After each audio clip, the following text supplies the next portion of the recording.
Hi, Stuart. Hi, Eileen. Today, while I was doing the meditation, I got really hot and I started shaking. Is this Mhm. because of the energy? Yes, yes. You know, the Kundalini is a very strong, and you have to pardon my voice. It's a very strong, and sometimes it heats up the entire body. And that's what and then the shaking is just the energy going through the different chakras and, excuse me, and releasing, the blocks inside you. So, what might seem like something not good is something really good. We have to go through that kind of stuff in order to literally get free of ourselves.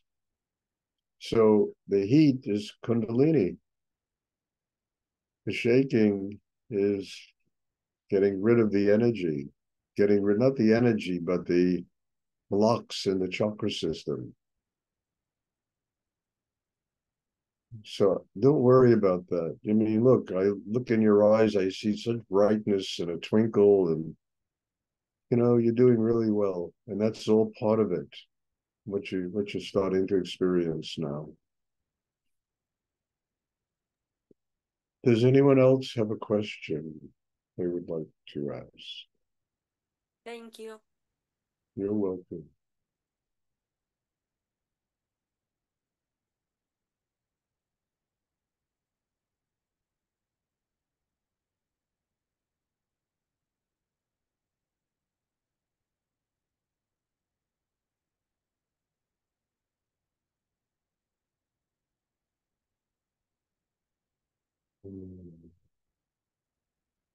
Are there any other questions?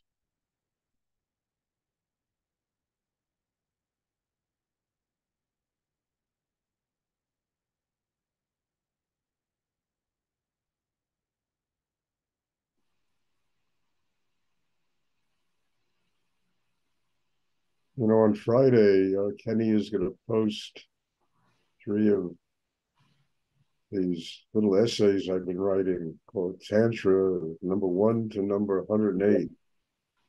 And the ones that he's posting are very powerful, strong, very unique way of looking at life.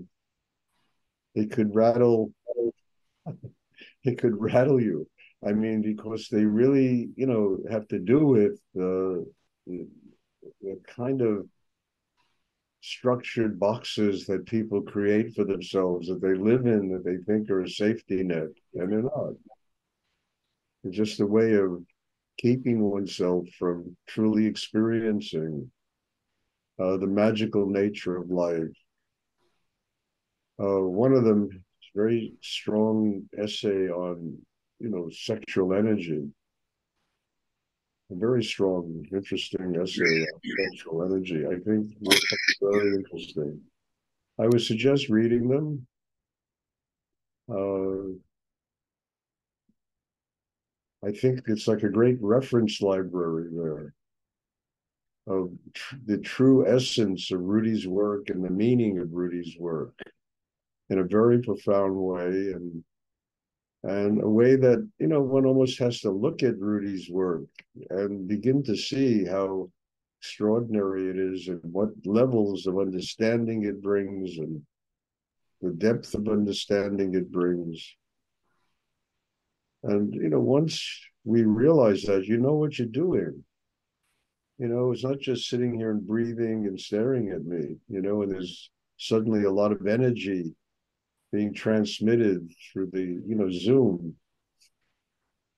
It's a profound understanding of the pathway, at least one of the pathways to God.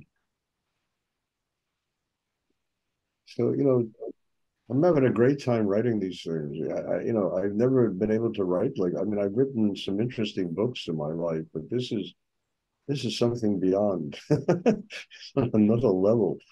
I don't even know if I'm writing it. It's just coming through, it's coming through.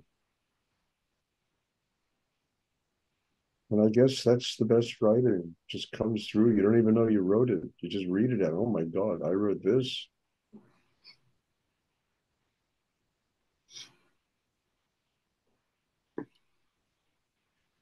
And it's for all of you and for me and I have people now getting in touch with me wanting to quote things in my essays and on their websites. And I don't know. I don't know who they are, so I don't pay much attention to it.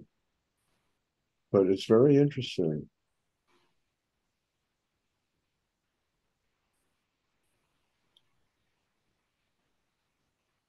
Does anyone have a question? Stuart, I have Yes, a question. This is please. Yeah. Young. So I was rereading some of your posts about Tantra and about how um, how really it's the merge within me, and that where the focus is, but that it can be taken into connection with another person. So my question is, how important is it for that? How that other person? Yeah. It's not, Jan. This meditation, doing it here in this session on Zoom, doing it by yourself, doing it with people that come to study with you. You understand? The meditation itself will do everything, that Tantra does. The meditation itself is about being centered and drawing energy through the sexual area by bringing a piece of your attention to the base of the spine. That energy that moves through the sexual area is the tantric experience. It's the energy that creates, the male female union inside a human being that gives birth to Kundalini. Now, look, one of the reasons that Tantra, most books on Tantra have a lot of erotic photographs in them of, Indian gods and Mahasiddhas coupling with their, companions and, other goddesses and whatever. And one of the reasons for it is because the true nature of Tantra is energy moving through the sexual area. But one doesn't need to have a partner to do this. You just have to be able to practice the meditation in great depth, and that experience will take place. That experience will take place. So it can be done, look, having a sexual partner is not the answer, because the partner also has to be highly evolved in order for the both people to use the act of sexual intercourse as a forms of meditation. So the partner also has to be highly evolved, and it's very difficult to find people like that. So it's through sexual relationships, it's through the profound use of this meditation to draw energy through the sexual area, where that male, female, the Shiva Shakti, the yin, yang, whatever one wants to call it, where that marriage takes place that gives birth to your spiritual life. It transforms the human to the divine. And that is part of this meditation, what we do here. That is part of the meditation that you do at home alone, or you have students, with students that come. And it's just a matter of developing and having a chakra system that's so highly evolved that this experience takes place. And that's all it is. It's not, it doesn't have to be with a partner, without a partner.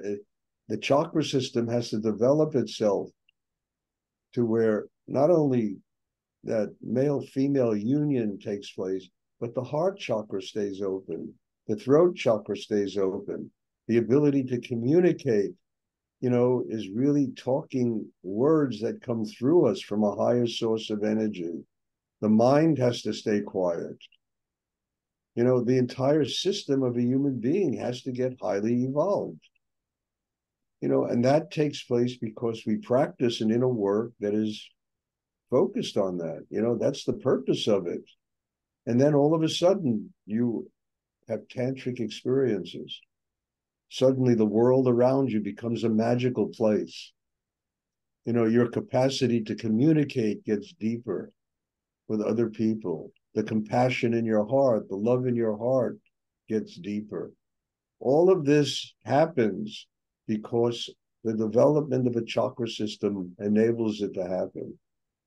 And then in terms of Tantra, if you have a partner who also is working on themselves and developing a system like that, it's miraculous what takes place. It's a very high form of meditation that takes place. So it's with a partner, it's without a partner. It's solely dependent upon the depth of work a human being does inside themselves. I mean, there are these monks that live in caves that spend their entire life being celibate. That through the consistency of meditation that they do, whatever form it is, it enables them to arrive at this state that I'm talking about.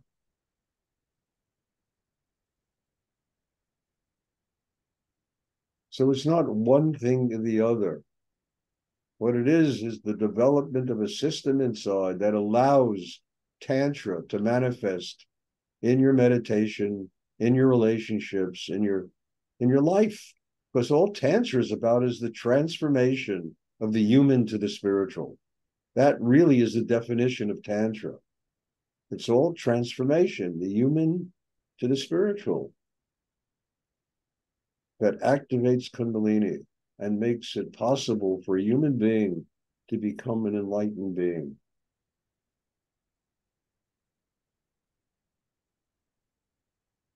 How that transformation takes place, there are many ways. It's not just one way. There are many, many ways that can allow that transformation to take place.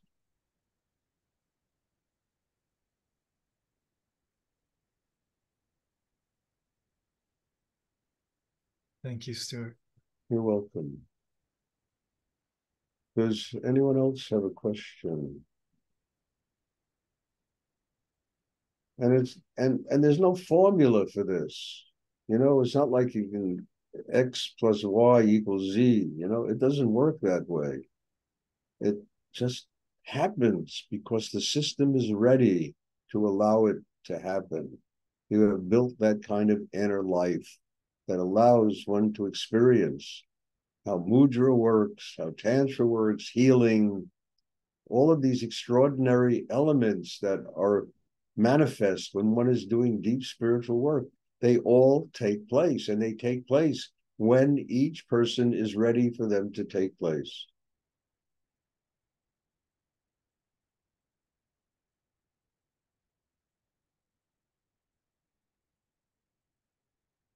And there isn't a person in this class that can't have these experiences and live with these experiences.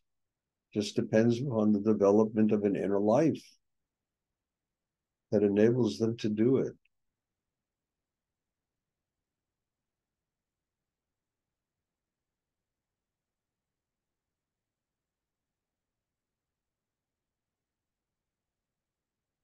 So Tantra is not really about making love. Tantra is about transformation.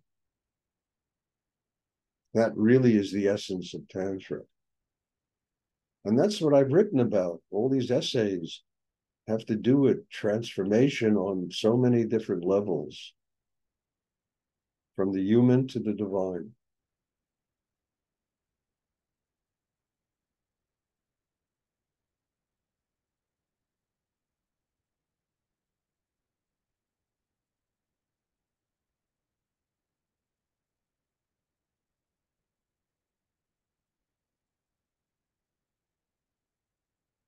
Does anyone else have a question they would like to ask? I've got a deep bass voice tonight. So it resonates.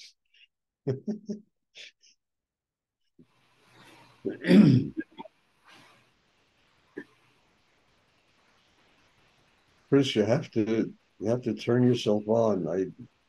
I don't hear you.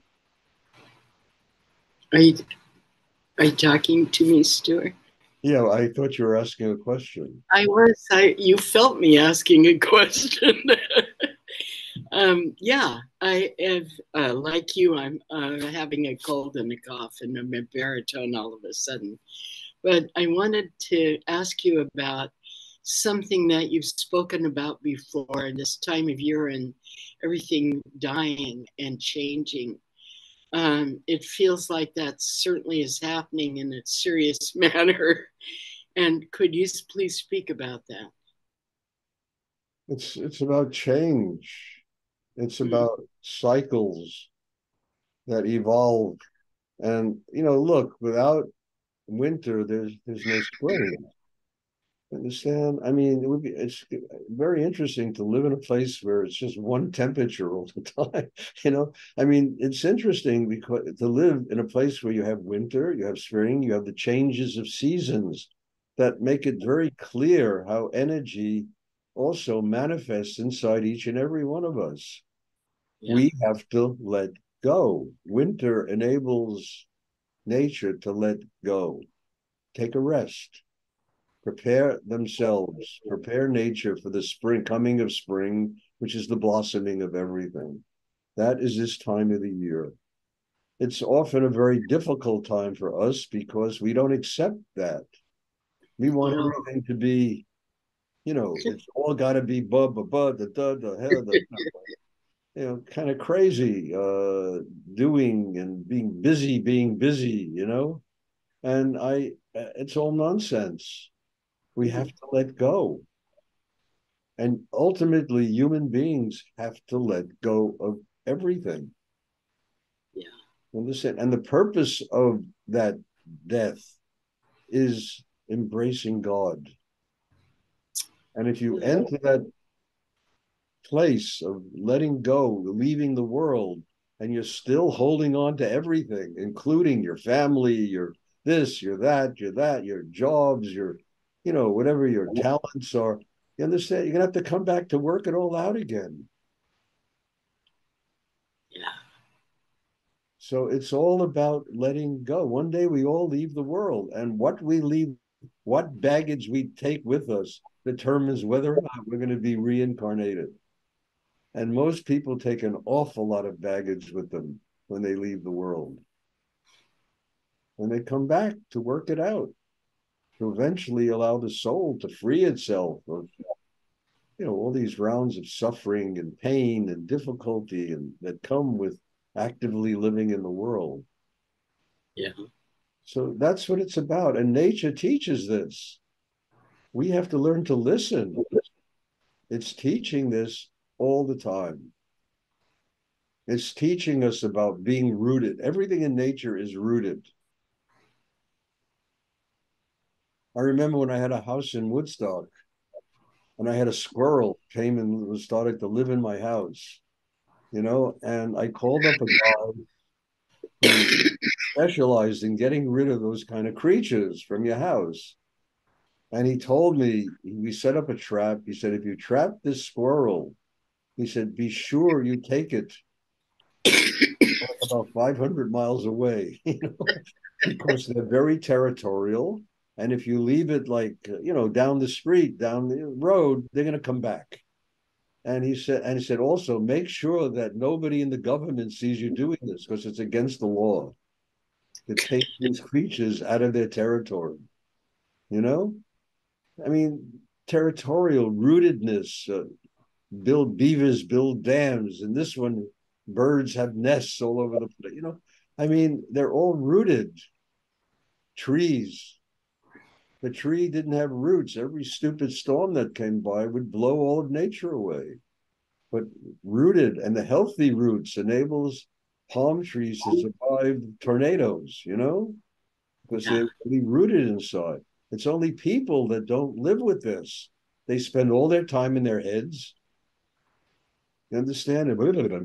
And there's no grounding inside them. So every kind of drama just throws them right off base.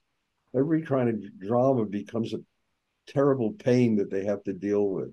Instead of just being centered in, okay, I will take care of this, whatever it is. I have the capacity, I have the strength inside to not allow this to interfere with my spiritual progress. Why do you think we have family? I mean, That's the truth. I mean, look, you want drama, just have family, I mean, it'll give you a lot to surrender and a lot to grow with, and become a saint if you do it properly, just having family, you know. And there's nothing wrong with family, because we need people to remind us that we have to grow, and they do it. They do it, not intentionally, but because of their own confusion and lack of development and opinions about the way you're supposed to live, and all the indoctrination they've gone. I mean, I went through it, with all that stuff. And the only way I survived it was I got grounded and rooted inside. That enabled me to love them no matter what they said to me. Didn't matter. That's learning to get rooted and grounded. Nature understands this intuitively. Nature understands this. Human beings have a very hard time with this.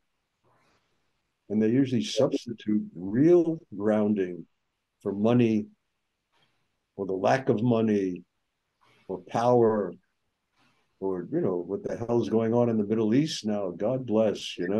It's just horrible. I mean, and if you look at it from the outside, everybody's so freaking stupid. It's just so stupid. They're a bunch of children, killing each other. I mean, it's just horrible.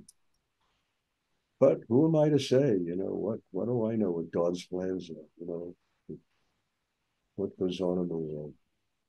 But anyway, the whole experience of nature has to do with this: learning how to surrender, learning how to graciously let go.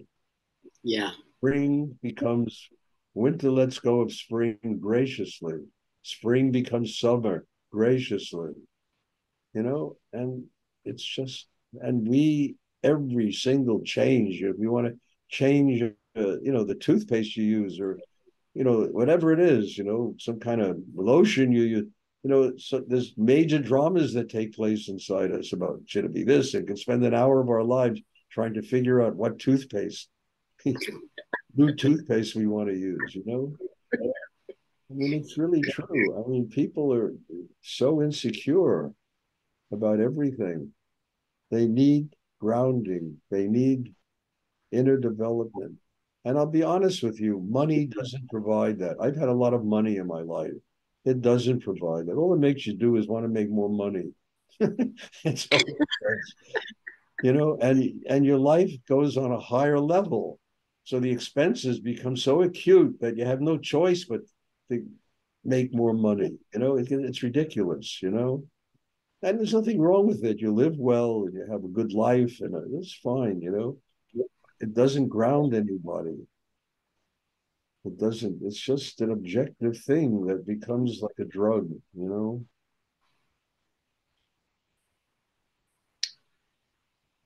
Boy, that really helps. Thank you.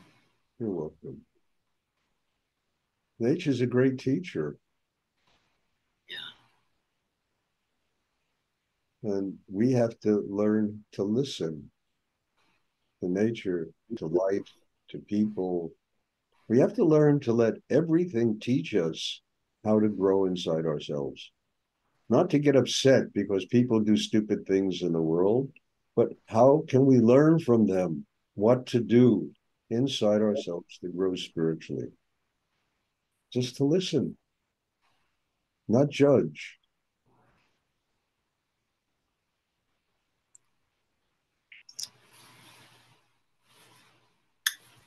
Does anyone else have a question?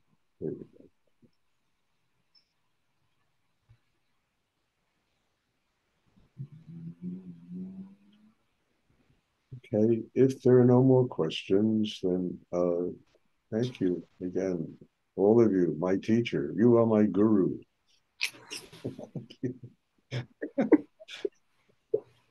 Good to have a guru. You are my guru. Thank you. God bless you all. And there'll be a meditation tomorrow evening, and I'm looking forward to seeing everybody. Thank you. Bless you. Thank you very much, Thank Stuart. you, Stuart. Thank you.